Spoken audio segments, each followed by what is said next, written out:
Hello, everyone.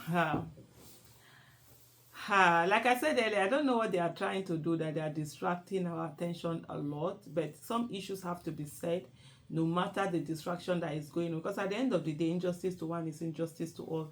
When you see the authority just being plain shenanigans, it's crazy. One has to speak up on those issues. Remember, the very dark man was called in by the Nigerian police force and invited over. Just I think they also invited him on Wednesday, after which he did an apology video, apologizing and saying that he didn't know that you needed permission to use their uniform and all of that. One of the things with those people is that accepting, they call you, make you feel that okay, it's good, whatever. They get you to admit to guilt, you apologize to them. That simply rubs in that you are guilty in committing something.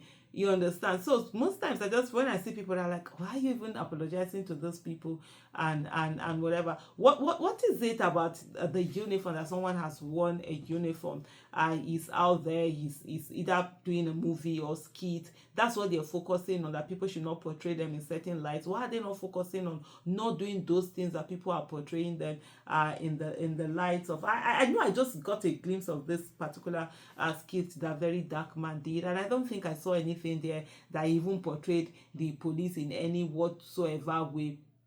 And I think with the fact that if the police was even had any bit of sense that they would use and stop being unfortunate the way they usually are, is to even work with this person and say, okay, how do you clean the whole? What can you do to bridge that gap between the community and the police? Because there's so much distrust between Nigerian citizens and police, and rightfully so, based on the way that the Nigerian police is always behaving in its in oppressing and suppressing the citizens, in meting out violence on the citizens and all of that. To say, okay, can we find way to begin to build a bridge? If you say you're the CSO, he said he was, or CSP or something like that. Okay, how do we put this? How do you work this together? How do we? I mean, people pay for branding, for them to get ad out there, for them to be seen in favorable light and actually begin to change their ways towards that. But hey, police will always try to do all sorts of things. But not only was that he was arrested, but what we found, that he has even been arraigned before a court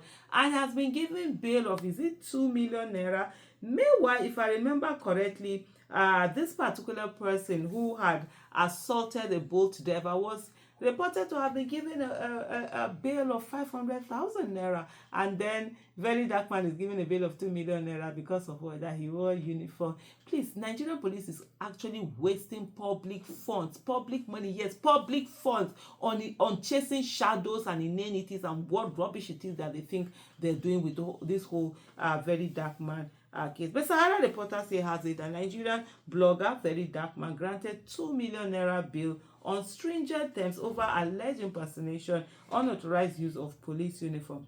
VeryDarkMan was arraigned on Friday at Court 1, Chief Magistrate Court, Wuse Zone 6, in the Federal Capital Territory for alleged impersonating a policeman. Before I go on, also is to say that people always think that some of these people, whether in authority or whatever, they are your friend. I have their number, I can call. They are not your friends.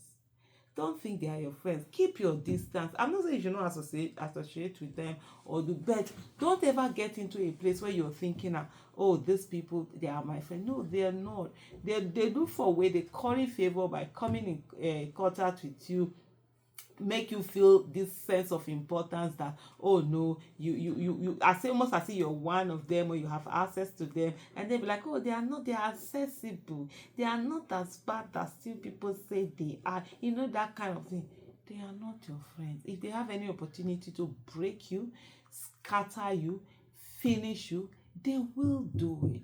And so this is just a warning for generally people out there who are speaking on issues, who are coming up. They will always want to have meetings with you. They will always call you for come and have meetings with them. Now let's talk this thing over. You will see. But when push comes to shove, they will do everything to be able to take you out. The detained social media influencer Martins Ose, popularly known as VeryDarkMan, was on Friday granted stringent bail conditions by a chief magistrate court in Abuja. VeryDarkMan was arraigned on Friday at Court 1, We've already mentioned that. The blogger was granted 2 million naira bail in the ruling of the court in charge number CR 510/2024, Commissioner of Police versus Vincent Martins Otis, aka VeryDarkMan.